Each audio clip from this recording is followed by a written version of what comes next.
Tog'roq firmasida ishlaymiz. Ish jarayonimiz, ketayotgan ishlarimiz rodbond suvoq, steyajka, kafel. Mana bu domimiz 11-dom. Rodbond suvog'i 16-etajgacha bitgan. Kafellarimiz 9gacha bitib kelyapti. 10-dom xuddi shunday. Suvoq ketyapti 10-domimizda 13-domgacha bitgan suvoqlarimiz.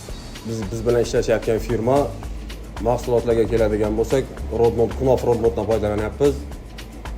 Yaxshi rodbond sifatlari, kafel ham chetdan kirib kelayotgan kafellar hammasi hozircha mana ketayotgan ishlash poklopkaga tushib ketdi. Xudo xolasa shu yangi yilgacha topshiramiz degan niyatdamiz.